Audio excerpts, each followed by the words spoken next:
Hey, salut nous, bienvenue dans cette toute nouvelle vidéo. Cette semaine, on teste un petit produit qui s'appelle le Gozung Smart LED Strip Light. C'est assez rigolo, on me l'a envoyé.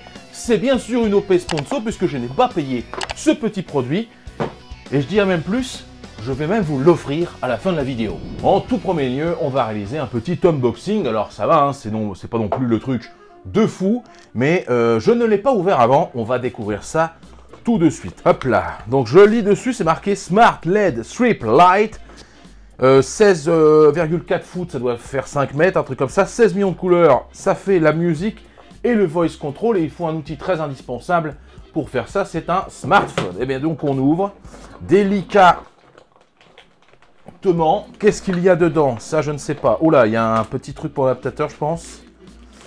Un adaptateur, des scotch et la bande lumineuse. Et c'est à peu près tout ce qu'il y a. Bon, on va ouvrir tout d'abord, bien sûr, le manuel. Qui a déjà lu un manuel? Ok, bah moi non plus. On s'en fout, mais on va regarder après juste pour voir. Là, il y a les petites accroches peut-être pour pouvoir les fixer au mur, au plafond ou tout ce que vous voulez. Je suis un peu dans la nuit là quand même, non? Voilà, petite lumière sur le côté. Et ça sera beaucoup mieux. Donc, je disais, donc un petit adaptateur, bon, on va l'ouvrir tout de suite. Hein. Ça se branche là. C'est quoi ça?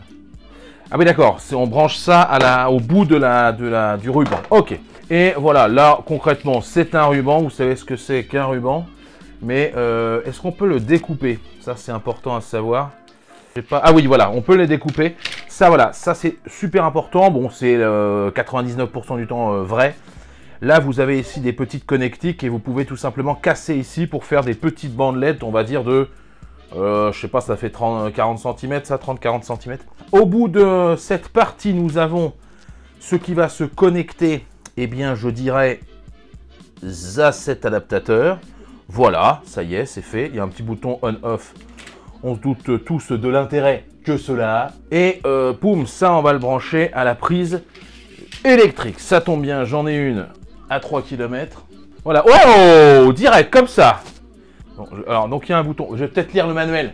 Bim, on fait une photo. Voilà, là, l'enregistrement. Stack, ouvrir, truc muche. On va sur smartapp.tuya.com et on va cliquer sur télécharger et installer. Une fois qu'on a fait ceci, on arrive sur Gozung, une application a priori de Gozung de cette marque. On appuie 2 fois pour installer ça, c'est sur mon téléphone. Tac, et le téléchargement se fait. Une fois l'application téléchargée, vous devez créer un compte. J'ai fait l'erreur de ne pas utiliser la même adresse email que pour ma Google Home ou Google Nest, comme vous voulez. Si vous avez donc Alexa ou Google, pensez à bien mettre la même adresse email. Ensuite, le logiciel va vous demander de réinitialiser complètement l'appareil, en tout cas la bande lumineuse, pour pouvoir ajouter un appareil au logiciel. La procédure n'a pas très bien marché pour 2 raisons. La première, c'est que mon iPhone XR est en 5 GHz, en Wi-Fi 5 GHz, par défaut, et que cela ne fonctionne pour le paramétrage, bien sûr, qu'en 2,4 GHz. J'ai dû donc utiliser mon vieil iPhone 4S pour donc forcer le 2 Go 4. Ah, ouais, ça clignote, mais ça marche pas des masses, hein. La deuxième raison est que la réinitialisation est en 2 étapes. Il faut d'abord allumer, éteindre 3 fois l'appareil pour que cela clignote rapidement, environ 2 fois par seconde, puis se connecter sur son smartphone au réseau Wi-Fi appelé Smart Life, puis lancer la recherche une fois que ça clignote doucement. Là, ça clignote rapidement, oui, suivant. Oui. Là, c'est rapide, là. Donc, vous avez vu que j'ai dû... Enfin, vous n'avez pas vu parce que du coup, c'est de l'autre côté de la caméra. J'ai dû faire 25 fois... Enfin, 25... 3-4 fois comme ça, et là il clignote rapidement, donc là j'ai un bon espoir que ça marche toujours pas. Ça ne marche toujours pas, qu'est-ce que c'est que ce truc? J'ai trouvé ça un peu compliqué, heureusement que l'on n'a à le faire qu'une seule fois dans sa vie. J'ai ainsi passé plusieurs minutes à tester, retester, réinitialiser encore et toujours pour recommencer depuis le début. C'est un peu moyen sur ce point-là, je dois vous le dire. La chose que j'avais envie de vous faire voir, c'est bien sûr cette option qui est Color. Là, je peux changer la couleur de cette bande LED. Vous voyez que c'est quasi instantané. Voilà, ça marche plutôt bien. Et on peut changer la luminosité, avoir juste une petite lumière comme ça en fond. C'est plutôt pas mal. On va faire un test comme ça, un peu en mode nuit, quelques instants. Vous voyez, boum. Vous avez Rainbow. Rainbow, comme son nom l'indique, c'est un arc-en-ciel. Du coup, j'imagine, voilà, que ça change de couleur. Ça fait un petit peu Noël, mais ça vous permet d'avoir une ambiance comme ça qui change clairement par rapport à votre maison. Shine, qu'est-ce que c'est? C'est une chanteuse, Shine. Et elle... non, c'est pas ça. Shine, ça en rose, ça veut dire, bah, vas-y, clignote. Hein, voilà, tout simplement. Et Gorgeous. Oh là là là là, c'est beau, c'est de toute beauté. Là, on a la possibilité d'avoir des LED qui changent de couleur très souvent. Vous avez ce système lumineux qui vous permet d'avoir comme ça de l'ambiance lumineuse qui change sans arrêt.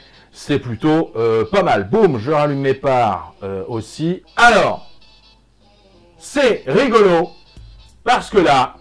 ah ouais, d'accord, ok. Schedule, ça c'est plutôt sexy sur ce logiciel. Ça vous permet... je vais peut-être retirer le mode micro, ça va m'énerver. On va se mettre en mode color, voilà, color, une petite color un petit peu rose, voilà. Rose un peu plus rouge. Oh là là, c'est le bonheur, là. Oh, regardez, regardez. Assorti à mon logo. En plus des couleurs, du clignotement ou de la luminosité que l'on peut configurer, il existe des options de création de scénarios pour, par exemple, allumer la lumière à l'heure du coucher, puis l'éteindre progressivement 1 heure plus tard quand un enfant s'est endormi. Et ce, uniquement, bien sûr, certains jours de la semaine. On peut aussi dire au logiciel d'allumer la bande LED quand le smartphone détecte que l'on rentre du travail en activant la géolocalisation, ou quand par exemple il fait moins de 0 degré dehors, eh bien toutes les lumières passent au bleu. Dernière option intéressante, on peut ajouter les appareils Gozung à Alexa ou Google Nest, ex-appelé Google Home, et allumer ces lumières ou changer la couleur simplement en disant « Ok, allume les lumières en rouge ». On va parler maintenant de qualité de produit. Est-ce que c'est un bon produit? Tout d'abord, sur la facilité d'utilisation, je suis un peu déçu que ça ne marche qu'avec le 2,4 GHz, sachant que tous nos appareils smartphones aujourd'hui sont plutôt en 5 GHz. C'est peut-être un bug que j'ai eu. Après, bon, j'ai un petit peu d'expérience dans les appareils connectés, puisque j'en ai quelques-uns, vous l'avez vu, avec un autre logiciel. Donc, est-ce que c'est un... au niveau facilité d'utilisation, je ne mets pas une bonne note. On va être sur un 6 sur 10. Au niveau luminosité du coup et qualité de la lumière, je pense qu'on est sur quelque chose qui est pas dégueulasse. On n'est pas dans des LED qui suffiraient à éclairer une pièce, forcément. Hein, on est dans la LED de décoration. On est dans quelque chose qui est là pour faire joli, mais pas pour quelque chose qui est là pour vraiment vous éclairer, un peu comme la lampe qui est ici, ou les LED qui sont juste à ma droite, où là je viens de les regarder et j'y vois plus rien. Donc au niveau qualité du matériel en tant que tel, et du scotch qui est derrière, que j'ai un petit peu retiré pour voir, honnêtement on est sur de la qualité sans trop de problème. Voilà, c'est un 10 sur 10, il n'y a aucun souci au niveau de la qualité du matériel. Bien sûr je ne peux pas le tester sur 5 ans de recul, mais ça m'a l'air plutôt correct. Au niveau des fonctionnalités, bon c'est une bande LED, hein, on va pas s'enflammer, mais j'ai trouvé les options musicales rigolotes, même si ça va pas nous servir tous les matins. J'ai trouvé la programmation avec l'application plutôt sympathique, donc oui, on peut considérer que c'est une bonne solution, c'est une bonne idée, et à la rigueur, je veux bien dire, ok, allez, je te mets un 8. Le dernier élément, c'est le rapport qualité-prix, je crois, et je vous mets tout de suite le lien. Ce n'est pas sponsorisé le lien, c'est-à-dire si vous en achetez 20 000, je gagne 0 €. On est aux alentours de 30 balles, un truc comme ça, 28 même, je crois que même que c'est 28. Ou 24, il y a peut-être une promo, bon bref, c'est vraiment pas cher du tout, et ça permet d'équiper une maison, ou un appartement, ou une chambre d'enfant, plutôt bien.